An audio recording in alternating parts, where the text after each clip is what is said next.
Hi everyone, welcome back to my channel. It's been a while since I've been doing a video, but I've been working over the holidays, and what I did was I set up a test rig because I want to test new ideas and new concepts that I've had in my head for quite a while. So I decided to put this little rig together. You can see it's just on a piece of masonite board, and I had some spare parts from my other pulse generator. I had a spare wheel, and I had a stand for it, and I wound a new coil. And I'm going to tell you about this coil at the very end because there's something special about this coil that everybody might find very interesting. So I'm getting a lot of people saying, okay, let's see some numbers. And I just did some tests, and I put everything on paper. And as you can see, I checked with several multimeters. I got about 3 here. And also my power supply here also tells me amperage, how much is going in into the system. So I can kind of make comparisons, and my numbers seem to be very, very close to what all 3 meters are. So let me explain some of the numbers I got here. Let's go over here. All right, let's start right at the top here. So we have input voltage. Okay, this is the voltage going into the motor to make the motor run. Okay, I've set the power supply here to 12.5 volts DC, and the motor is running at 0.37 microamps, or 370 microamps. Okay, so if you do the math, 12.5 volts DC at 3.7 microamps, we get a number of 4.625 watts. So to make this motor run, it takes 4.625 watts of power to run it. Okay? Now, we're going to get into the output. We're going to start off with power out AC.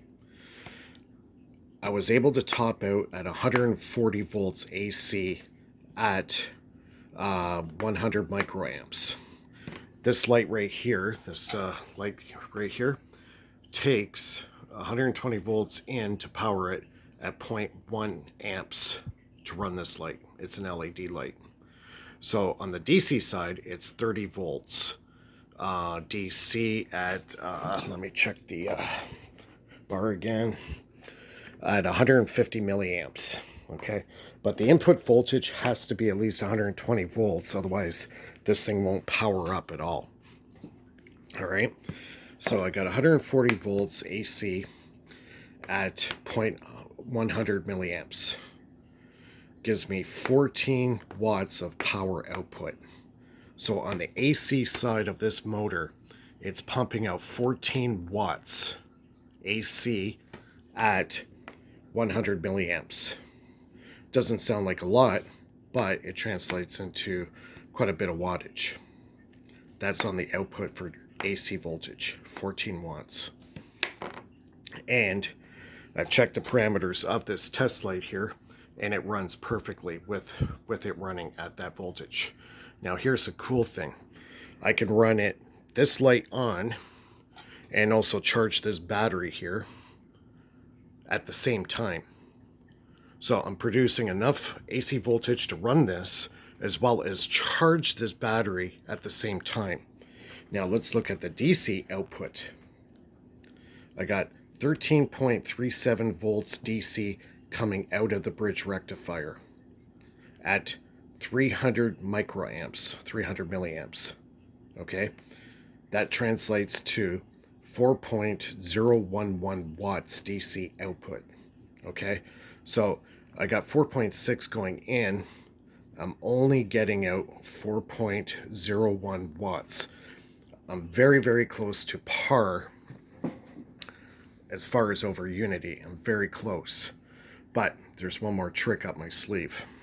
Okay, now if we add a step-up converter to it, so I take this voltage, my 13.7 volts at 300 milliamps, 4 watts of power, and I send it through a step-up converter or step-up transformer.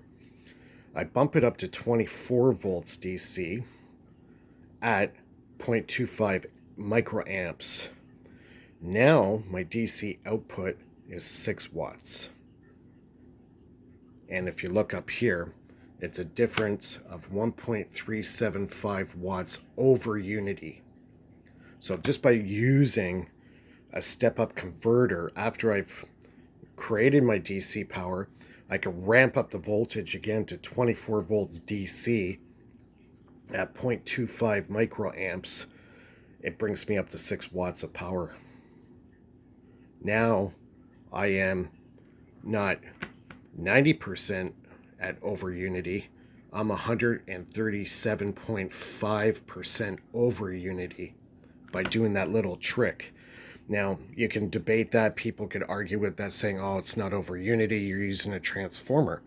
But from what I can see here, if I'm only putting in 4 watts of power and I can get 6 watts of power out of it on the other side with only using 250 milliamps to ramp it up, because when you ramp up voltage, you get more amperage. As soon as you ramp up more voltage, you get more amperage. So that's the key to it. So you can say, oh, it's over or not over unity, or it is. Well, here are the numbers. So it's up to you to decide. If you don't think it's over unity, that's fine with you. But all I know is I have the potential here of pumping out more wattage than I'm using. And the numbers show it right here.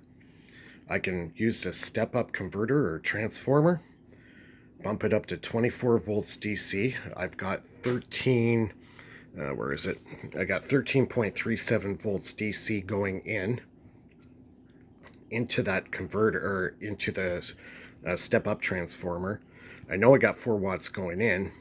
Now I ramp it up to 24 volts DC at 250 microamps, and I can get 6 watts.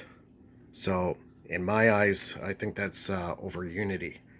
So I'm getting more watts going out than I'm putting in. Now, you could also look at the other side too. Look at my AC voltage.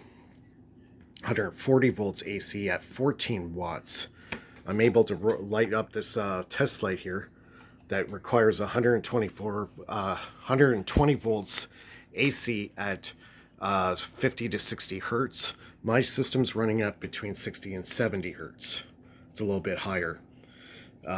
Between 60 and 70 hertz. It fluctuates. So that's why this light can light up no problem. Oh yeah, let's get into the very last part of this video, because we're already almost heading up into 10 minutes here. Okay, I want you, after this video is over, to type in the search engine in YouTube and type in Bandini Secret. That's Bandini, like John Bandini, Secret. Watch that full video. He's going to reveal a very cool secret, and I've actually proved him correct. This coil, okay, it is about 1.5 inches long. It's got a steel bolt going through the center of it. I'm going to be getting my hands on some iron core soon, which will make a better core.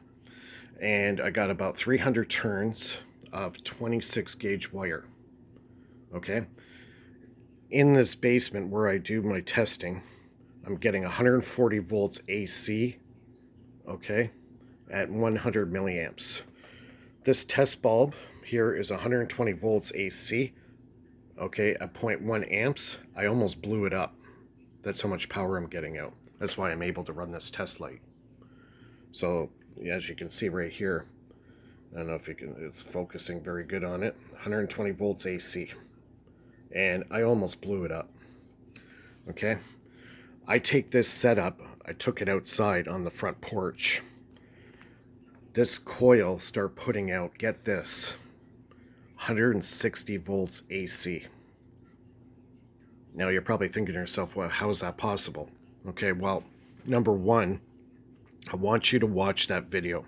I could spend an hour trying to explain it to you, but I want you to watch this video, Bandini Secret. Type it in the search engine. I might even put the link in at the end of the video. Watch this and listen to it. I don't care if you have to listen to it 50 times. But the last, I would say, 6 minutes of that video, you got to watch it because it explains how and what a coil really is, what it actually is. And this is helping out greatly, especially when I'm designing my coils now. As you can see, it's bare wire now. I used to wrap it up. That's a big mistake. Always leave the wires exposed. All right, so I'll leave it at that. You've seen everything. I know I got some haters out there, but that's okay. So if you like the video, give me a thumbs up. If you don't like the video, give me a thumbs down. And don't forget to subscribe to my channel. And we'll see everybody very soon in the next video. All right, take care, everyone.